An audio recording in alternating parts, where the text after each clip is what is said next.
Hey, welcome back, y'all, to the Alchemy of Abundance Virtual Summit. We're going to talk about more ways to have more money, more pleasure, more fun in life, all that great stuff.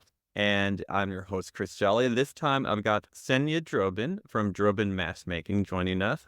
Ksenia, thanks for being here. Thank you very much for inviting me. I'm so happy to be here. Awesome. It's our pleasure to have you as well. I know you're going to deliver a lot of value for everybody who's watching, so really excited. Now, you're a certified dating coach, an award-winning international matchmaker, the host of single dating events in 7 countries, a TV matchmaker, a speaker at international conferences, and more. That's really awesome. Today, we're going to be talking about how to meet the right dating partner in 2024. Ready to get going? Okay. I'm interested to dive into this one. I have to say personally, I'm super glad to be off of the dating market right now, just based upon what I see out there. But for everybody who is on the dating market, let's give them a little bit of hope. What are we talking about today? We will talk about, thank you so much for mentioning the word market. Because many people, single people, they think it's like paradise. As soon I register my profile somewhere, let's say on Tinder, I will get immediately amazing matches. I will fall in love and I will be happy all my life. But it's a market. It means it's not only you choose a partner, it's not only you buying, you have to sell yourself. And this is a crucial thing, especially in matchmaking business where people pay for the services. Some of them really overestimate their charm and say, Ksenia, I paid for the service. I said, yes, you did, but it's for service. You didn't pay for people. And to get these people, girls or boys, depends on who I'm talking to, you have to try harder and be better dater. Yeah, so let's talk about being a better dater. I think that for a lot of people, dating kind of happened accidentally, almost, I want to say. I know it has for me in the past. You talk to somebody you work with or one of your friends or somebody that you run into, and you might have a romantic attraction, you might have a physical attraction, and then you can find out like 3 months later, 6 months later, that suddenly you're in a relationship with this person. And although there's that attraction or those things in common, there are a lot of other issues in the relationship. Yes, I have this conversation with many people. They tell me, so why do I need to matchmaker? Why do I need dating apps? I found my partner myself, and I always ask when. And usually it's 5, 6, 7 years ago. Don't forget, we had 2 years of sitting at home, pandemic. And after pandemic, people really struggle. Even London, who was always booming with events, came back only now.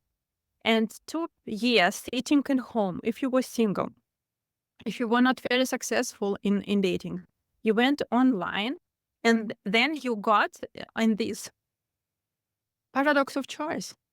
Because looking at these profiles, amazing, so many thousands. But realistically, how to approach this person, how to start conversation, how to build trust through the words, how to invite a girl, usually go for coffee. I ask men who contact me because I always have this conversation, why you and why not Tinder? And I always ask, when were your last date? And some people really forgot when they had real date because they confused by this paradox of choice sitting on the dating apps and they don't know how to invite you for coffee or for tea. Yeah, the dating apps are really interesting, and I'm seeing now kind of a lot of blowback against them and a lot of people pulling out of them, realizing, one, it's not really a great way to meet people. Like you said, there are so many options on there, it's overwhelming.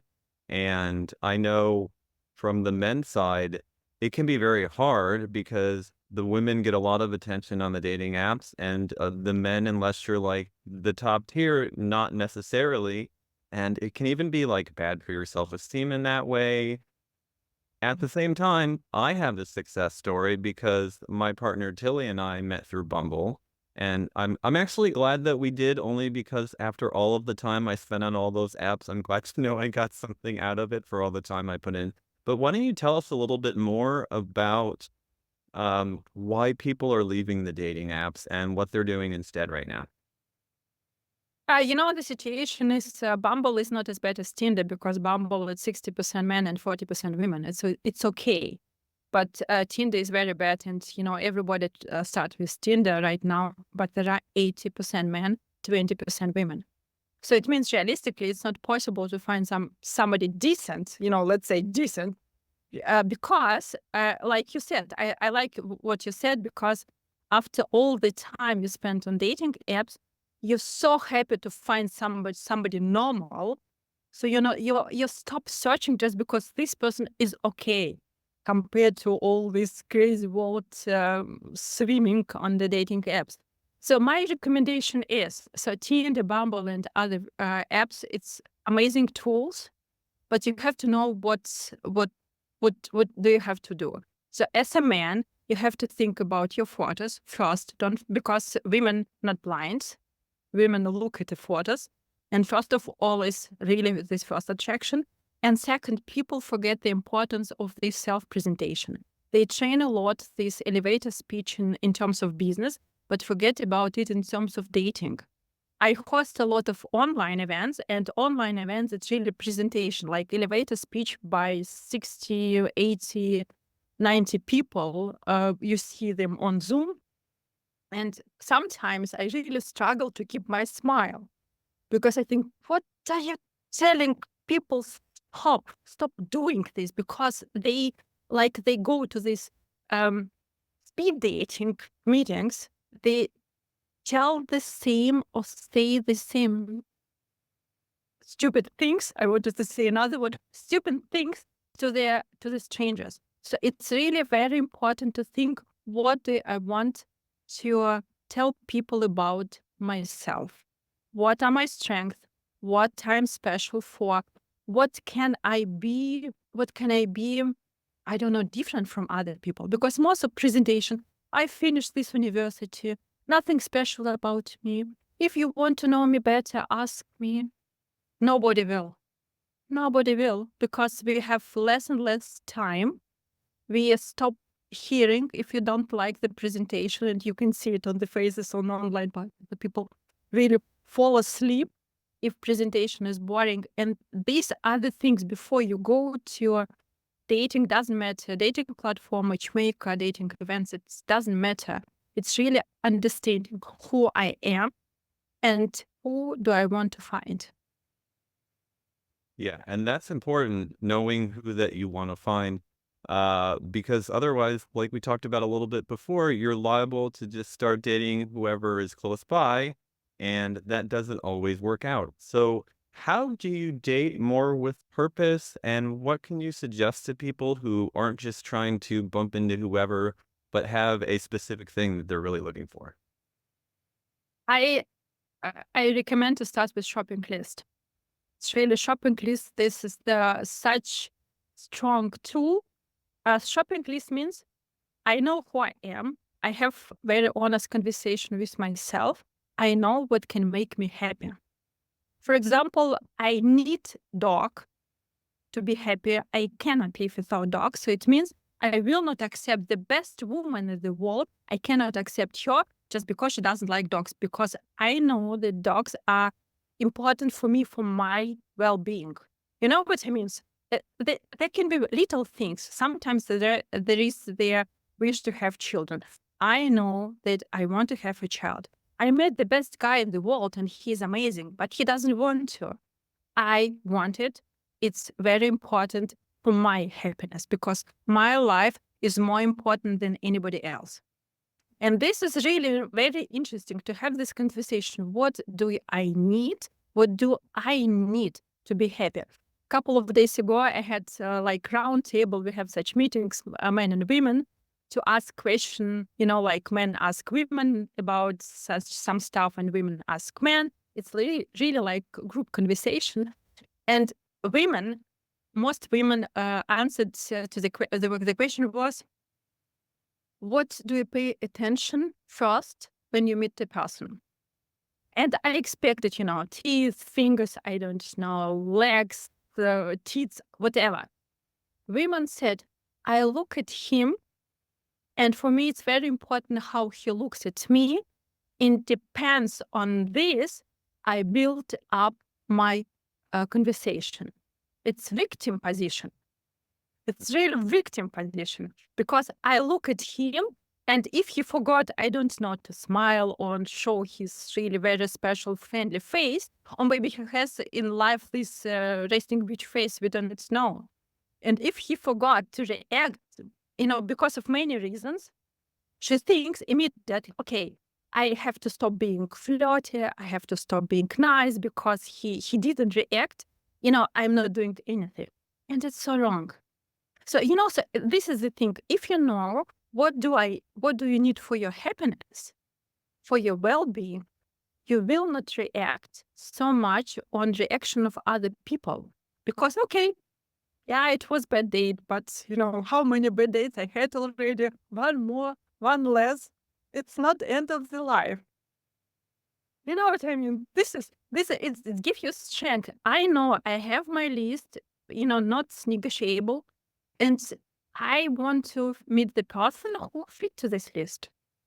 Yeah, that is so important because I know so many relationships and I've been in them where they ended because you matched up with somebody who you didn't match one of those important non-negotiables with.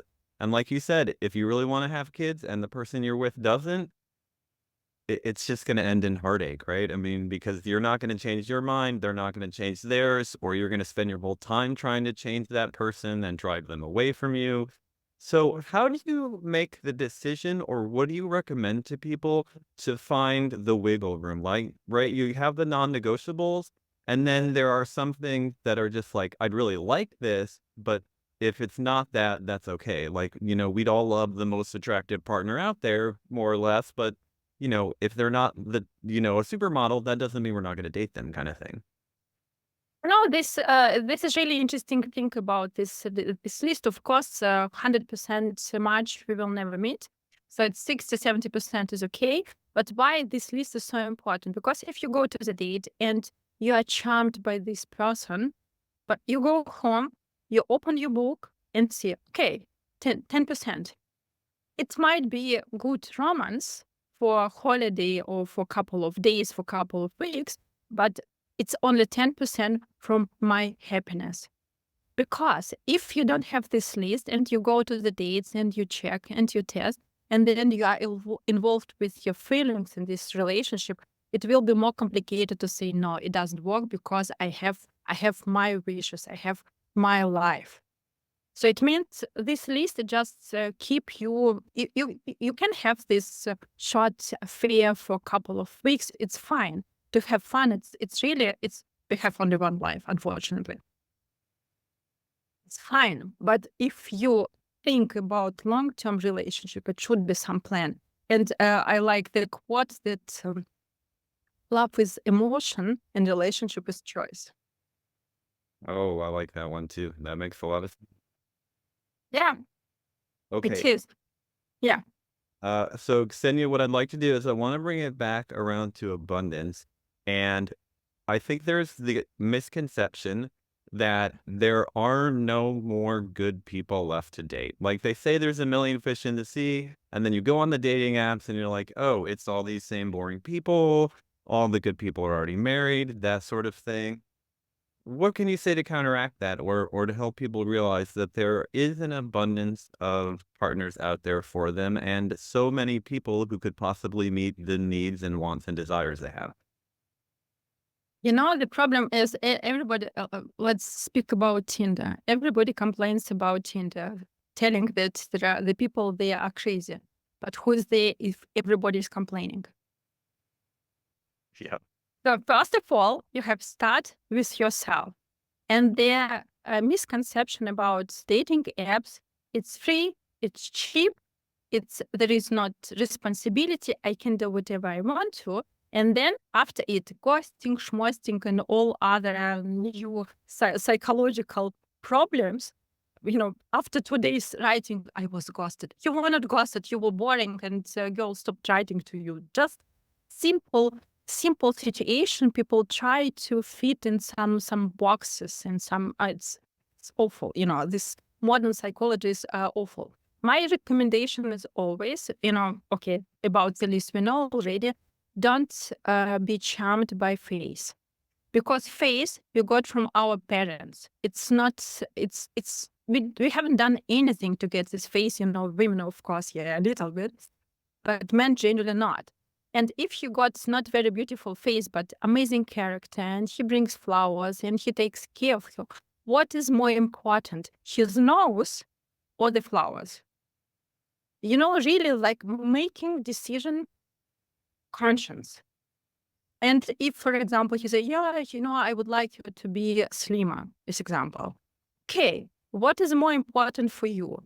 Her weight or that she's a great partner, she supports you all the time, and doesn't matter what's going on, she's always on your side. What is more important? Yes, partnership is great, but I would like her to be slimmer. Okay, stop eating sweets at home. Invite her for expensive gym, book for her some spa treatment, do something for her to help her get off this routine and get off these habits, being just a mom or being just a wife.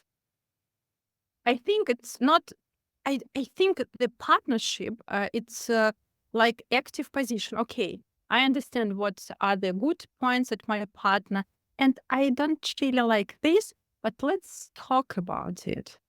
I think conversation is very important. Yes, of course, absolutely. Communication is key if you're going to be in a relationship with somebody.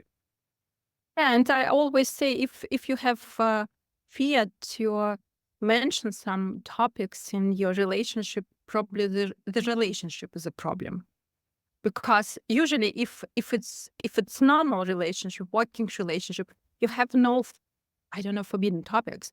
You can speak about everything, of course, searching the right words and not hurt your partner, but generally about money, about sex, you can talk about everything. Yeah, well, you should be able to for sure. Now, when people come to you and they are looking to find a partner, what do you find are some of the biggest mindset issues that are getting in their way of finding that partner or going out on dates or going out on dates with the right people? There are two main fears, and it's different men and women. Men are afraid to be rejected, so it's fear of rejection. So it's mean with men, I work more sending them on video dates, online parties, getting them to the events, just to get them in the habit to talk to women in real life and not chatting only. And with women, it's another fear. It's a fear of not finding the right one. It's like procrastination. I'm not going to take new photos just because I'm not sure if it will work. So I'm not doing anything just because I'm already afraid that it will not work. So it means with them, we work on a different side. Just do it. Just do it and you will still different. Okay, you saw the difference. Next step, we change your presentation or we change red lipstick or I don't know. So it's really like really learning by doing. We get them into habit to do something and believe in their, I think it's more increasing self-esteem. Gotcha. That's really interesting what you said about women being afraid of not finding the right one.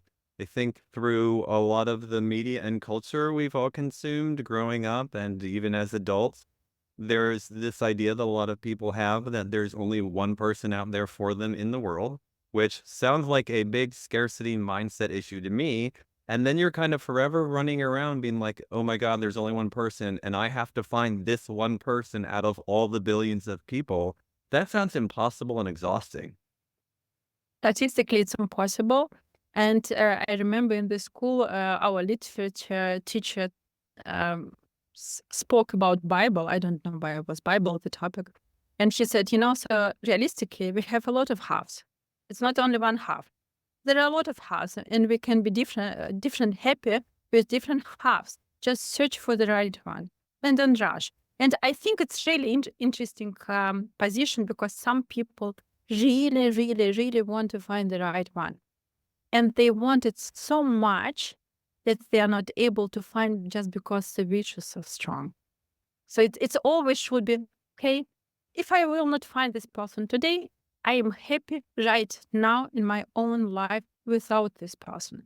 And I think about abundance and, this misconception of people, many really many people who really, really want to be in relationship, they just wait for this right moment to start doing some hobbies or going somewhere, traveling somewhere.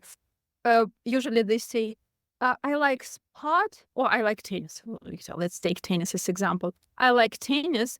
I would like to play it more if I find the right person. I like theater, but I don't go there. I would like to go to the theater when I find the right person. And that's wrong. If you want to go to the theater, go now.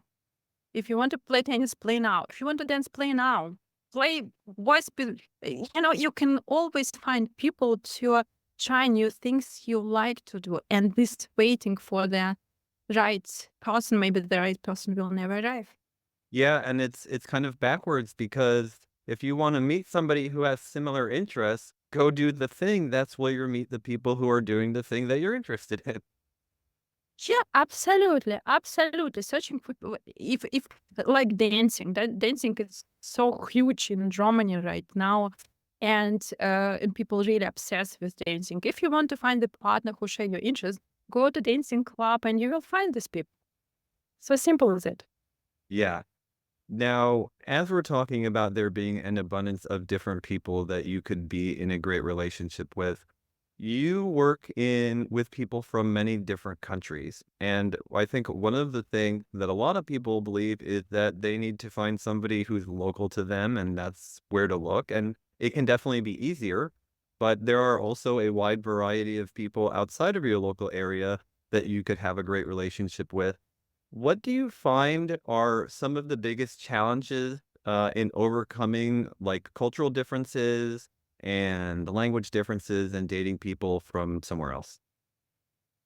Thank you for this question. I think generally people who are searching international, they are more open, and for them this question how to accept another culture, another mentality, another language is not a question. It's more where to get this information to understand this person weaker.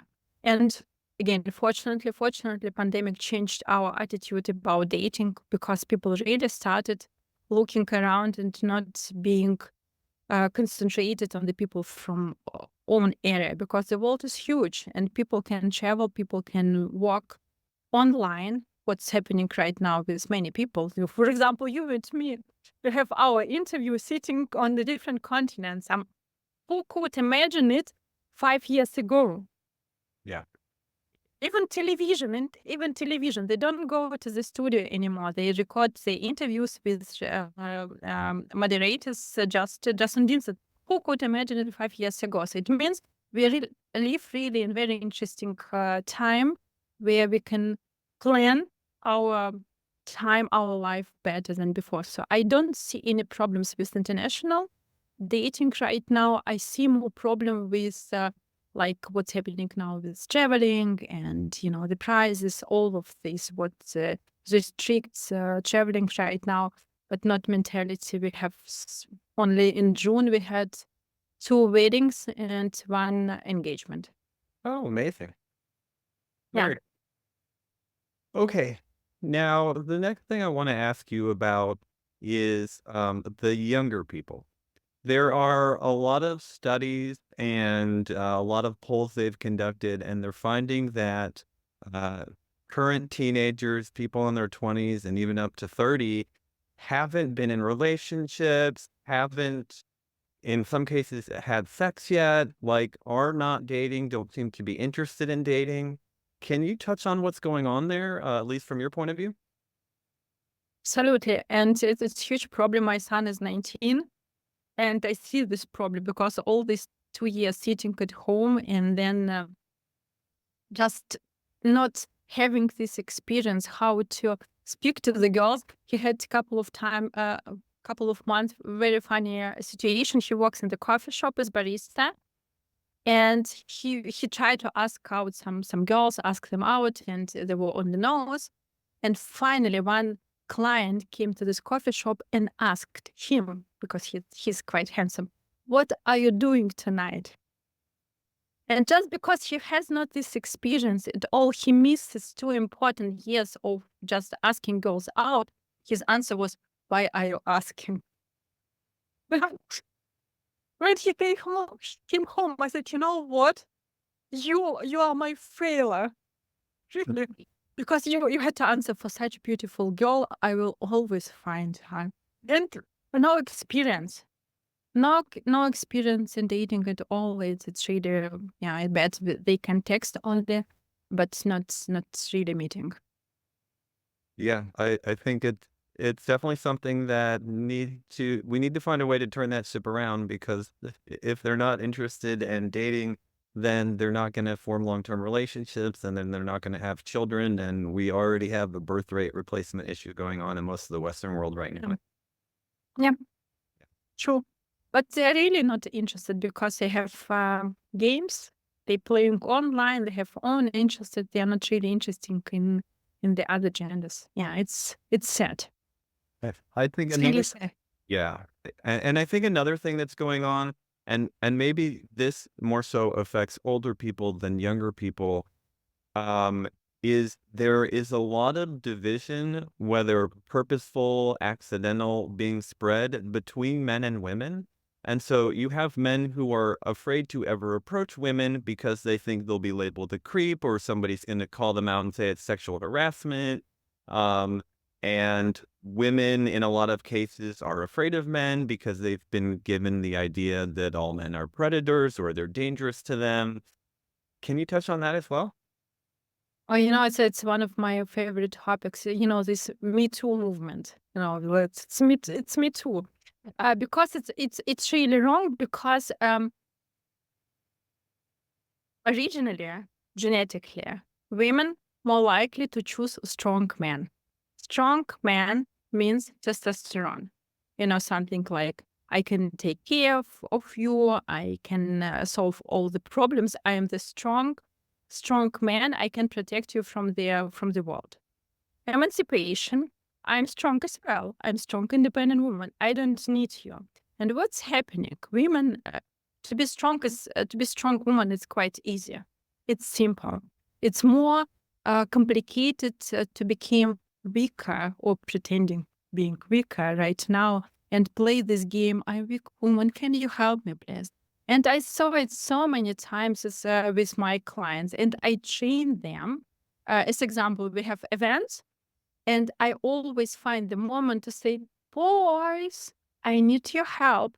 Can you move chairs, please? I can do it myself, or I can ask the servant from the restaurant to do it." But I play the game, and I always see, this first moment, what should I do? Because they are not in habit to help women. Why? Because women don't ask. And it's destroying testosterone. It's destroying all these balance, man, woman. It impacts, of course, their birth rate. It impacts everything. It impacts sex. It impacts life. It impacts inner stress by men, especially. So it's really, they have to think. They have to think about how to produce more testosterone to be more men than they are. There are coaches who teach men to be men. It's awful. It's really all these, protect. It's difficult topic, because I don't think that women should have less rights than men. Of course, we have to have the same rights in terms of salary, but should be some protection from the government giving men more rights to be men, and not, make it gender neutral. Yesterday I went to the kids theater, gender neutral toilet. Really. Yeah, I don't even want to get into that whole. Kids theater, they have to think about, I don't know, Mary Poppins, Right. and not about a gender neutral toilet. Why? Yeah. Yep. Okay, before we get into your free gift and wrap it up, I want to bring it back around and talk about how finding the right partner and being in the right relationship can lead to more abundance. Obviously, it will lead to an abundance of love, hopefully. But what other ways does that abundance begin showing up in your life when you find a right partner? And there are a lot of researches that prove that we people, we are society creatures, we have to stay together. Usually men who are in relationship, they live longer and have better health. Women not. Women live less. Yeah, women live less in relationship because of men. Men annoy us so hard. But it's really interesting. Most people, with some few exceptions, they feel much better, healthier, stronger, having someone, because there are it's my favorite topic as well. There are three basic needs we all have. It's not sex, it's not security, it's the reassurance of self-esteem. So it means we need somebody who always say you are great, you're best, you are amazing. Then we need somebody who gives us intimacy and closeness. Again, relationship, it's much easier to get it if you have relationship. And then support. Wonderful. So that's why men in relationship, they live longer, because they get all these three basic needs from their partner. Then why do the women live less long? Because men don't know how to support women sometimes. They start helping on the wrong way. They forget to listen, this active listening. Yeah, it's the problem is, and I had this conversation with some coaches and some psychologists, women are more interested to know about psychology, reading books, watching videos. And most men think, I am great, it's enough. Mm. It's enough. So if men would read a little bit more or get more information about how it works, about women needs, I don't mean sexual needs, I mean these basic needs, it would be better for them, because otherwise they really learn from experience, and sometimes it's not a good experience. For sure. Ksenia, fascinating stuff. Now, your free gift is access to an online singles dating party. So all you single people out there, this is for you. The link for that is below the video here. Can you tell everybody a little bit more what that's about, what it's like? Okay, so I like science. I like science behind love. I believe in love at first sight, but most of all, I believe in strategy behind their emotion. My single events all based on science. First impression, there are two first impressions, but first impression is the most important thing. So that's why we organize our online events, and it's like online introduction. So it means everybody tells this elevator speech, dating elevator speech about himself, about yourself. And after event, we share contact information across. But another thing, very important, to build some connection, you have to spend 90 minutes with a person. And just because my event is about hour and a half altogether, so it means even just being on the screens, people still spend 90 minutes together. So it means they feel like community, they feel already like they know each other, because 90 minutes, they saw these faces on the screen. And it really works. After every event, we have couples, we have not engagements, not all the time, but a lot of couples, a lot of conversation, a lot of fun, and a lot of dopamine. Wonderful. So if you're single and you're looking for somebody, go ahead and check that out. Who knows, maybe you'll be the next success story. Yes. And you will post a photo, and, I will be very proud. And we can say Chris and me, we got one couple together. There you go. Now I'm a matchmaker too. Yeah, Yes, of course you are, because you match your audience with speakers and with experts. You true. yeah, absolutely. Love it. Ksenia, it's been an absolute blast talking to you. Love diving into all of this stuff. Thank you so much for coming on the summit. Thank you so much for inviting me. Of course. And everybody else out there, I hope you enjoyed this talk as much as I did. And we will see you on the next one. And this has been the Alchemy of Abundance Virtual Summit. I'm your host, Chris Jolly. We will see you next time.